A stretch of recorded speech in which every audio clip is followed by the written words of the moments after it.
ನಮಸ್ಕಾರ ಅಣ್ಣ. ಸಾರಿ, ನಿಮ್ಮ ಮನೆ ಮುಂದೆ ನಾನು ಹೇಳ್ದೆ ಬಂದ್ಬಿಟ್ಟಿದ್ದೀನಿ. ನಾನು ಇಲ್ಲಿವರೆಗೆ ಬರೋಕ್ಕೆ ಒಂದೇ ಉದ್ದೇಶ ಐತೆ ಅಣ್ಣ, ಒಂದೇ ಕಾರಣ ಐತೆ. ಅದೇನಂದರೆ, ನಾನು ಯಾವಾಗ ನಿಮ್ಮ ಮನೆ ಮುಂದೆ ಹೋಗ್ತಾ ಇರ್ತೀನಲ್ಲ, ನನಗೆ ಅನಿಸುತ್ತೆ ಇದು ನಂದೇ ಮನೆ ಏನೋ ಅಂತ ಅನಿಸುತ್ತೆ. ಮತ್ತು ನನ್ನ ಮನಸ್ಸಲ್ಲಿ ಈ ಮನೆ ಒಳಗೆ ಹೋಗ್ಬಿಡ್ಲೇನೋ, ಈ ಮನೆಯದು ನಂದೇನೋ ಹಳೆ ಸಂಬಂಧ ಐತೇನೋ ಆ ಥರ ಅನಿಸುತ್ತೆ.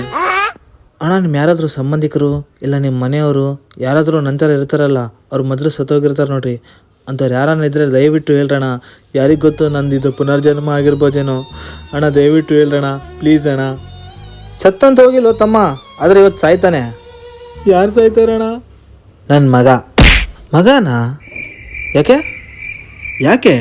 ಯಾಕಂದರೆ ಕುಡುಕ್ ನನ್ನ ಮಗನೇ ಇದ್ದೆಂದೇ ಮನೆ.